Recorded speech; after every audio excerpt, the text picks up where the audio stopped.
Haleluya, puji Tuhan. Salam sejahtera buat kita semua.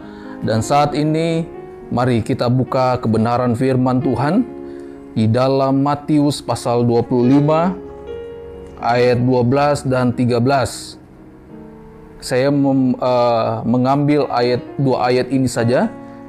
Di sana firman Tuhan berkata, "Tetapi ia menjawab, Aku berkata kepadamu, sesungguhnya aku tidak mengenal kamu. Karena itu berjaga-jagalah, sebab kamu tidak tahu akan hari maupun akan saatnya."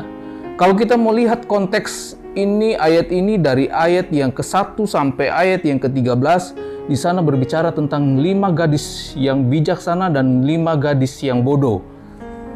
Nah, saudara, firman Tuhan Yesus di sini menegaskan, saya percaya Tuhan Yesus firman Tuhan ini tidak tertuju kepada orang yang di luar orang Kristen, tapi ini di dalam kekristenan, yang artinya orang yang ada di dalam Tuhan.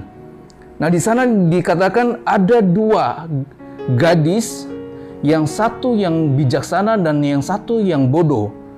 Yang bijaksana, dia membawa minyak, sama-sama keduanya membawa minyak. Tapi yang bijaksana, dia membawa minyak yang lebih. Tapi yang bodoh di sana dikatakan dia hanya membawa minyak untuk di dalam pelitanya saja. Nah, saudara, ini minyak berbicara tentang Roh Kudus.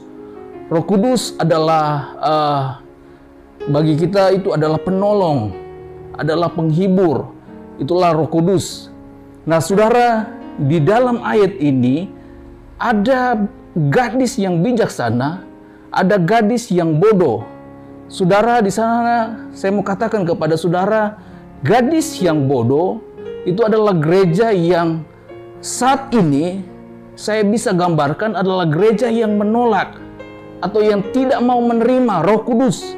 Mereka sudah Kristen, mereka sudah anak Tuhan, tapi mereka tidak mau membiarkan dirinya untuk dipimpin oleh Roh Kudus, untuk tidak mau Roh Kudus itu bekerja dalam kehidupan mereka. Makanya tidak heran orang-orang yang mungkin kita boleh melihat di luar sana, orang yang Kristen tapi hidupnya mabuk-mabukan, hidupnya berpesta pora, hidupnya bermain mungkin dengan perempuan lain atau dengan lelaki lain.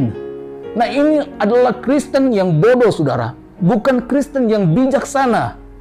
Tapi di sini ada gadis yang bijaksana. Gadis yang bijaksana itu adalah gadis yang menerima. Gadis yang mau menerima Roh Kudus di dalam kehidupannya. Dia mau Roh Kudus itu bekerja dalam kehidupannya. Nah, mari kita mau seperti ini, saudara. Gereja Tuhan harus seperti ini. Mau menerima Roh Kudus itu kapan saja Roh Kudus mau bekerja dalam kehidupan kita.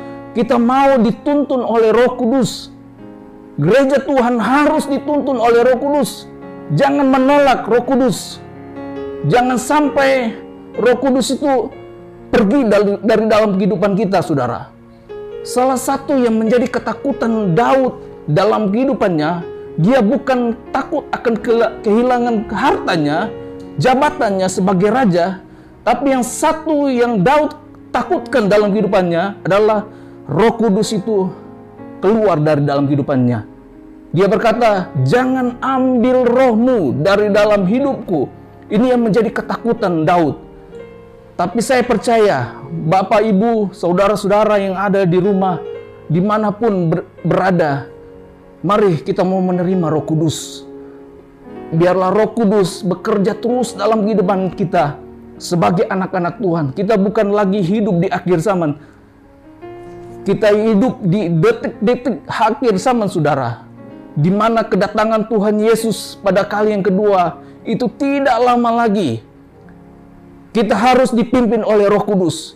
Kita harus ada Roh Kudus dalam kehidupan kita, supaya Roh Kudus itu menyertai kehidupan kita. Inilah kebenaran firman Tuhan yang bisa saya sampaikan kepada Bapak, Ibu, Saudara.